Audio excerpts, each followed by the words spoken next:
Bonjour, je pense surtout bonsoir parce que là, je pense que sur Paris, il est déjà, sur l'Europe, il est déjà pratiquement 19h30 à peu près. Et écoute, je sais pas si ça te dérange pas, je vais te tutoyer. Je fus préparateur physique de la sélection nationale haïtienne.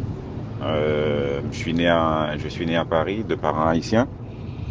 Je fus entraîneur de la sélection haïtienne de football aussi. J'ai entraîné plusieurs clubs en Haïti, comme le Tempête, l'Aigle Noir qui est le club du président de la fédération, soi-disant ex-président, président de la fédération, parce que je pense qu'il est toujours au service. J'ai entraîné le Victory, j'ai entraîné l'América Lecaille, j'ai entraîné l'AS Mirbalais, qui est le club du vice-président de la fédération, un des vice-présidents de la fédération, qui est la personne de Grégory Chevry. Ce qui fait que j'ai on a beaucoup à se dire. Moi, j'ai pas l'habitude parce que c'est vrai que mes parents sont haïtiens, mais je suis né sur Paris. J'ai plutôt une culture européenne. La première fois que j'ai mis les pieds en Haïti, la façon que j'ai vu les choses se passer, pour moi, c'était, vous savez, tu sais, Romain, je vais me familiariser avec toi. Et en Haïti, ça fait partie des mœurs de ces gens. C'est-à-dire que le truc qui m'a le plus choqué quand je suis arrivé en Haïti, c'est de voir des pères de famille, des gens qui sont mariés, qui ont 60 ans, 50 ans, 55 ans, et sous prétexte qu'ils ont de l'argent, ils sont richissimes, ils allaient devant les écoles de sœurs, c'est-à-dire les écoles congréganistes, comme on dit, où il y a des jeunes filles très jolies de 13 ans, de 12 ans, de 14 ans, de 15 ans, pour draguer ces filles-là, pour les emmener chez eux, pour avoir des relations sexuelles avec eux, sous prétexte quoi? Parce que ces filles-là sont des filles de parents pauvres, sous prétexte qu'ils peuvent leur donner des téléphones portables, ils peuvent leur donner des vêtements, ils peuvent leur donner de l'argent de poche tous les week-ends, tu vois ce que je veux dire? Et c'est une des choses qui m'avait le plus choqué. La chose qui m'a vraiment la plus choqué en Haïti. Et je fus aussi consultant, analyste pour la télévision Radio Galaxy. Je pense que tu sais que télévision Radio Galaxy, le propriétaire, c'est Dadou Jambar, la personne du président de la Fédération haïtienne de football.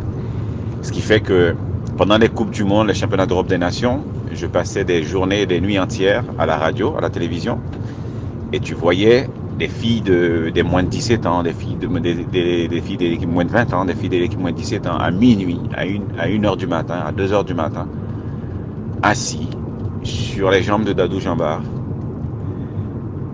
dans le véhicule de Dadou Jambar, à la radio, à la télévision, hein, dans une salle privée, son bureau.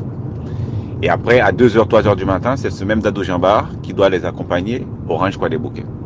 C'est-à-dire que c'était devenu comme en fait, c'était naturel, quoi. C'était naturel, ça devenait naturel. Et ces filles-là, c'était la propriété de, tu sais, avec l'espagnol, je perds un peu mon français. C'était la propriété de Dadou Jambar. Dadou Jambar, il y a beaucoup de filles qui ont avorté. C'est des choses que je sais parce que moi, j'ai beaucoup de trucs, je vois les bouquets. Je peux t'emmener des preuves en plus, des preuves tangibles. Des gens peuvent témoigner.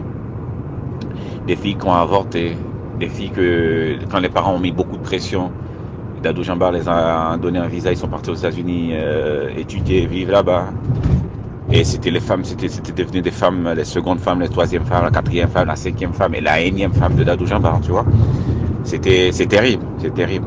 Et je peux te dire, il y a des choses aussi comme tout le monde le savait, sa femme le sait. Et il n'y a pas que ça. Il y a des scandales énormes encore au sein de la fédération. Pour tenir la fédération, il détient les clubs. Les clubs pour que les clubs puissent voter, c'est-à-dire que voilà, je donne le visa américain ou le visa canadien à la sœur de un tel, de ce dirigeant de ce club de foot, pour qu'il puisse voter quand il y a les élections. C'est terrible. J'ai des choses terribles à te raconter. Et sur Haïti, je ne crois pas que tu connais beaucoup de choses. Tu connais un peu. Et moi, je peux te donner tout ce que, parce que ces gens-là, j'ai une dent contre eux. Ils m'ont fait beaucoup de mal. Et j'ai beaucoup de preuves, j'ai beaucoup de choses à te dire, on a beaucoup à se dire. Alors, j'espère que tu prendras le temps pour qu'on puisse discuter, parler et te faire parvenir ces preuves-là. Et c'est vraiment très important. Parce que ces gens-là, ils ont détruit les vies des familles, des enfants, des filles qui sont au bord de la rue, qui n'ont rien. sans être puni. Et pour moi c'était terrible, quoi. Et quand j'ai vu que tu as dénoncé tout ça, je sais pas comment tu as fait, mais bravo et un gros coup de chapeau. Je suis à ta disposition. Quand tu auras le temps, quand tu pourras, on pourra communiquer, échanger, et pour qu'on puisse vraiment voir de quelle sorte, de quelle manière qu'on pourrait vraiment stopper tout ça. Parce que je te dis, ça fait des années, c'est une décennie. Et je vais te donner un autre truc encore. Le ministre des Sports, l'ex-ministre des Sports, monsieur Le Souffleur, lui-même, c'est un pédophile. C'est un pédophile, excuse-moi, c'est un pédophile. Lui, il cultive la pédophilie. Les jeunes, parce que lui, Dadou, c'est la fédération haïtienne de football, parce qu'ils sont tous dans le même endroit, c'est-à-dire l'Orange Croix des Bouquets, et lui, c'est le côté ministère de la jeunesse et des sports. Le nombre de petits garçons qu'il a violés, des garçons de 12 ans, de 13 ans, de 14 ans, des garçons de 11 ans, c'est incroyable. Et ça, pour d'avoir des preuves, tu en auras des preuves, mon ami. Tu en auras des preuves. Il n'y a pas que Dadou Jambar. Il y a tout un maillon. Tu vas devoir travailler énormément pour que tu puisses vraiment démanteler tout ce réseau-là. C'est un réseau de pédophilie en Haïti. Et ça, il faut que ça cesse.